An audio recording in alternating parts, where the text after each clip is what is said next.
नमस्कार, मी तेजश्री खाद्यप्रेमी या युट्यूब चॅनलमध्ये तुम्हा सर्वांचं खूप खूप खूप मनापासून स्वागत करते। मी आज बनवते भोगी विशेष खिंगाची भाजी। ही भाजी भाग बदलला की वेगवेगळ्या नावांनी ओळखली जाते।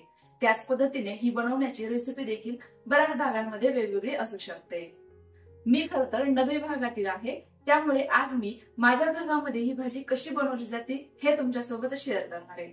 या भाजीमध्ये भरपूर साऱ्या भाज्या मिक्स असल्यामुळे वेगवेगळ्या फ्लेवरची खूपच चविष्ट ही भाजी लागते आणि महत्त्वाचं म्हणजे हिवाळ्यामध्ये शरीराला खूप असे पौष्टिक घटक यामध्ये वापरले असल्यामुळे नक्कीच शारीरिक दृष्ट्या हेल्पफुल असणार आहे। त्यामुळे व्हिडिओ शेवटपर्यंत नक्की बघा। मला खात्री आहे तुम्हाला आजची रेसिपी नक्की आवडेल। चला तर मग लगेच रेसिपीला सुरुवात करूया। सर्वांत अगोदर या भाजीमध्ये कोणकोणत्या भाज्या वापरल्या जातात हे बघूयात। तर या ठिकाणी मी 5 वांगी घेतलेली आहेत। त्याचसोबत थोड्याशा शेंगभाज्या वापरूयात। 4 ते 5 शेवग्याच्या शेंगा, पाव वाटी फरसबी म्हणजेच बीन्स घेतले, पाव वाटी गाजराचे मोठ्या आकाराचे तुकडे घेतलेत, सोबतच अर्धा वाटी वालाच्या शेंगा, अर्धा वाटी सोलाना म्हणजेच ताजा हरभरा, यालाच घाटे देखील म्हणतात, पाव वाटीपेक्षा थोडेसे कमी कच्चे शेंगदाणे घेतलेत। हे शेंगदाणे तुम्ही पाण्यामध्ये भिजवून देखील घेऊ शकता, अर्धा वाटी हिरवा ताजा वटाणा, पाव वाटी फ्लावरचे तुरे, 1 वाटी कांद्याची पात, 2 चमचे पांढरे तीळ आणि 10 ते 12 बोरं घेतलेले आहेत। यासोबत या भाजीमध्ये पाव वाटी हुरडा आणि त्यासोबत थोड्याशा मुळ्याच्या शेंगा देखील घालू शकतात। मला त्या मिळाल्या नाही म्हणून मी त्या घेतलेल्या नाहीयेत। आता वाटण बनवण्याकरिता घेतलेलं साहित्य बघूयात। 2 कांदे, 2 हिरव्या मिरच्या, 3 चमचे पांढरे तीळ। या भाजीमध्ये पांढरे तिळांचा समावेश जास्तीत जास्त करावा लागतो। पाव वाटी सुकं किसलेलं खोबरं, पाव वाटी ताजे हरभरे आणि त्यासोबत 1 मूठ हिरवी कोथिंबीर, 5 ते 6 लसूण पाकळ्या आणि 1 इंच आलं देखील घेतलंय।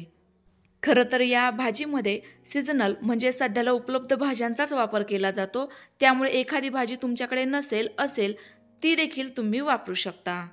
सुरुवातीला आपण वाटणाची तयारी करतोय, तर ही भाजी मी थोडीशी स्मोकी फ्लेवरची म्हणजेच पूर्वीच्या काळी चुलीवर जशी भाजी बनवली जायची ना तशीच बनवतीये। त्यामुळे हे घेतलेले 2 कांदे अशा पद्धतीने कापून गॅसवर भाजून घेणार आहे। आता आपल्याकडे तर चूल नाहीये ना, म्हणून गॅसवरच भाजायचे, यामुळे भाजीला टेस्ट जास्त छान येते। कांदे भाजत असताना ते अलटपलट करून घ्या, म्हणजे दोनही साईडने एकसारखे आणि व्यवस्थित भाजले जातील। बघा, अशा पद्धतीने कांदे भाजले गेले की यांचा काळा भाग काढून टाकायचा आणि हे असेच भाजीमध्ये वापरायचे। आता गॅसवर एक कढई ठेवूयात आणि घेतलेलं वाटणाचं साहित्य पहिले छान असं खमंग परतवून घेऊ। त्याकरिता कढईमध्ये फक्त 1 चमचा तेल घातलं। तेल हलकं गरम झालं की लगेचच आलं आणि लसूण दोनही छान असे तेलामध्ये परतवून घेऊयात। सोबतच यामध्ये सुकं खोबरं देखील घालते, कारण हे देखील भाजायला वेळ फारच कमी लागतो। एकदम कमी गॅसवर सतत हलवत खोबऱ्याचा किस हलक्याशा चॉकलेटी रंगावर भाजून घेऊ। बघा, या पद्धतीने खोबऱ्याचा किस भाजला गेला की लगेचच कढईच्या एका साईडला लावून द्यायचा आणि घेतलेलं इतर साहित्य देखील सेम पद्धतीने हलकसं परतवून घ्यायचं। आता मी टाकतीये हरभरे, तीळ आणि मिरच्या। तीळ तर पटकन भाजले जातील, परंतु जोपर्यंत मिरच्यांना आणि हरभऱ्यांना हलकेसे डाग पडत नाही तोपर्यंत हे दोनही साहित्य व्यवस्थित भाजून घ्यायचं। बघा, मिरच्यांना हलकेसे डाग पडले गेले, व्यवस्थित भाजले गेले, लगेचच शिल्लक राहिलेला कांदा आणि त्यासोबत कोथिंबीर देखील परतवून घेऊ। कांदा अगोदरच भाजून घेतलेला असल्यामुळे जास्त परतवण्याची गरज नाहीये, म्हणूनच मी हा सर्वात शेवटी घातलाय। लगेचच संपूर्ण साहित्य व्यवस्थित मिक्स करून घ्यायचंय, जरा वेळ परतवायचं। यामुळे ना वाटणातील संपूर्ण कच्चेपणा दूर होतो आणि आपल्या भाजीची ग्रेव्ही जास्त चविष्ट लागते। संपूर्ण साहित्य व्यवस्थित परतवून झालं, गॅस बंद केलाय। लगेच हे साहित्य मिक्सरच्या भांड्यात काढतीये, पण हे साहित्य गरम आहे त्यामुळे लगेच दळायचं नाहीये, जरा वेळाने दळूयात। तोपर्यंत कढई गरम आहेत तेच लगेचच मी या भाज्या फोडणीत घालणार आहे, म्हणजे जर अशा तेलावर परतवून घेणार आहे। त्याकरिता पुन्हा एकदा कढईखालील गॅस चालू करूयात। 1 ते 1.5 चमचा तेल घालूयात। तेल हलकं गरम झालं, लगेच यामध्ये भाज्या घालायच्या आहेत, परंतु वांगे, बोरं आणि तीळ सोडून बाकी उरलेल्या संपूर्ण भाज्या परतवून घ्यायच्या। या आपण फक्त तेलावर आणि मिठावर परतवून घेतला असल्यामुळे या भाज्यांची टेस्ट अप्रतिम येते, भाजी आणखी जास्त चविष्ट लागते। यावेळेला गॅसची फ्लेम कमीच ठेवूयात। या भाज्या फक्त आपल्याला आत्ताच परतवायच्या नाहीये, तर नंतर ग्रेव्हीमध्ये देखील थोड्याशा शिजवून घ्यायच्या आहेत, त्यामुळे आत्ताच यावर झाकण ठेवायचं नाहीये। या अशाच अधेमध्ये खालीवर करून व्यवस्थित अशा परतवून घेऊ। आता इकडे बघा आपलं हे वाटणाचं साहित्य देखील थंड झालं। लगेच हे मिक्सरला दळून घेतीये, कारण हे आपल्याला एकदम छान असं बारीक पेस्ट स्वरूपात दळून घ्यायचंय। त्याकरिता सुरुवातीला हे कोरडंच दळायचं। छान असं हलकसं बारीक झालं की मगच यामध्ये पाणी घालायचं आणि याची एक बारीक स्वरूपाची पेस्ट बनवून घ्यायची। आपलं छान असं या ठिकाणी वाटण तयार झालंय। माझी आजी आई हे वाटण पाटा वरवंट्यावर वाटायच्या, यामुळे भाजीला टेस्ट अप्रतिम यायची।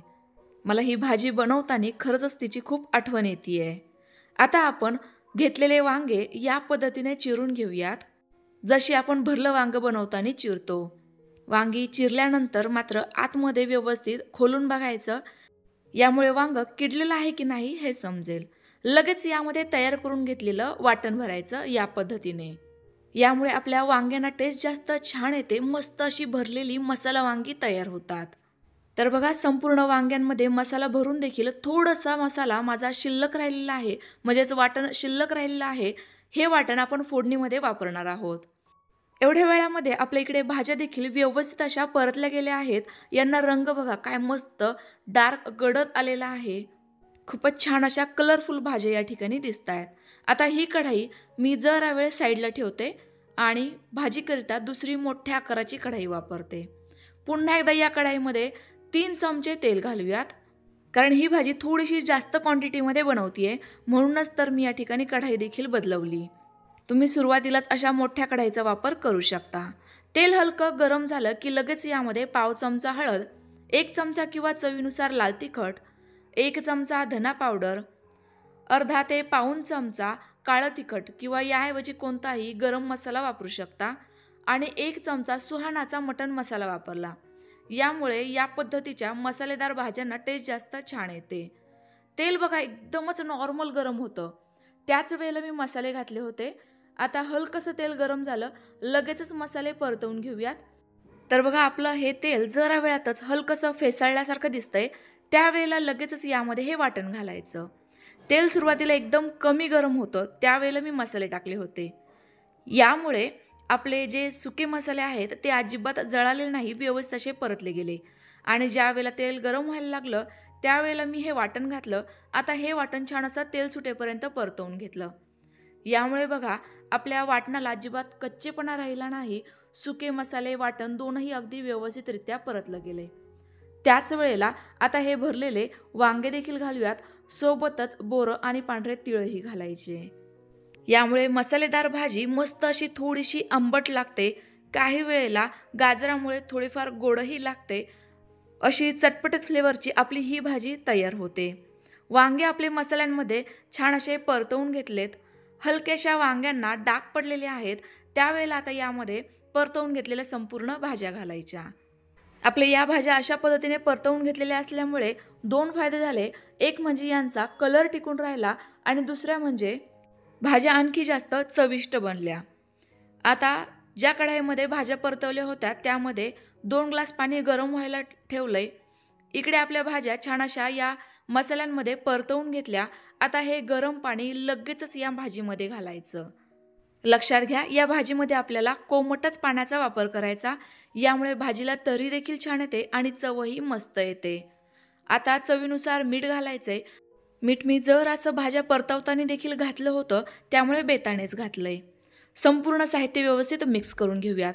तर बघा या भाजीची ग्रेव्ही साधारणतः या पद्धतीची ठेवली आहे। भाकरीसोबत खाताय तर भाजी थोडीशी सैलसरच ठेवा। आता यावेळेला गॅसची फ्लेम एकदम कमीच ठेवायची, त्याच वेळेला भाजीला छान अशी तर्री येते। झाकण ठेवूयात आणि भाजी मऊसूत होईपर्यंत शिजवून घेऊ। आता काही वेळानंतर झाकण खोलून बघते, आपल्या या भाजीला तर्री बघा काय मस्त आली आहे। वरून थोडीशी बारीक चिरलेली कोथिंबीर घालायची। चटपटीत आणि थोडीशी झणझणीत आपली या ठिकाणी भोगीची भाजी तयार झाली आहे। बऱ्याचशा भागांमध्ये या भाजीमध्ये थोडासा गूळ किंवा ऊसाचे तुकडे देखील घातले जातात, तर तुमच्या भागामध्ये घालत असाल तर तुम्ही देखील नक्की वापरू शकता। तयार झालेली भाजी गरमागरम चपाती, भात, भाकरी अशी कशासोबतही सर्व करू शकता, जबरदस्त लागते। यापूर्वी मी तुमच्यासोबत 3 वेगवेगळ्या प्रकारे ही भाजी दाखवलेली आहे, त्या प्रकारची देखील रेसिपी तुम्ही नक्की ट्राय करून बघू शकता। त्या देखील भाज्या अप्रतिम चवीच्या तयार होतात.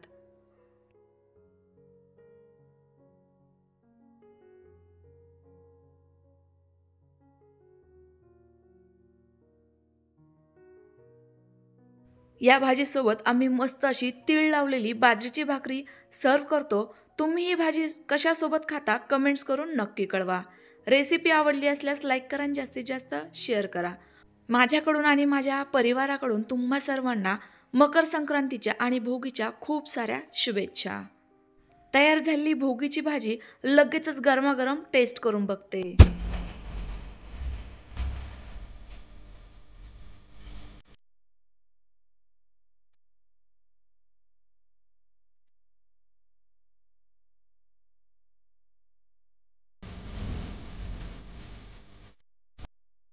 मस्त अशी चमचमीत, खरं तर नगरी भागातील विशेष अशी खेंगटची भाजी तयार झाली आहे. भरपूर साऱ्या भाज्या मिक्स असल्यामुळे वेगवेगळ्या फ्लेवरची ही भाजी तयार होते. तुम्हाला नक्की आवडेल. त्यामुळे आजची ही रेसिपी भोगीच्या सणाला नक्की ट्राय करून बघा. कशी झाली कमेंट्स करून नक्की कळवा. रेसिपी आवडली असल्यास लाईक करा आणि जास्तीत जास्त शेअर करा. पुन्हा एकदा भेटूयात अशाच एखाद्या छानशा नवीन रेसिपी सोबत. तोपर्यंत बाय बाय.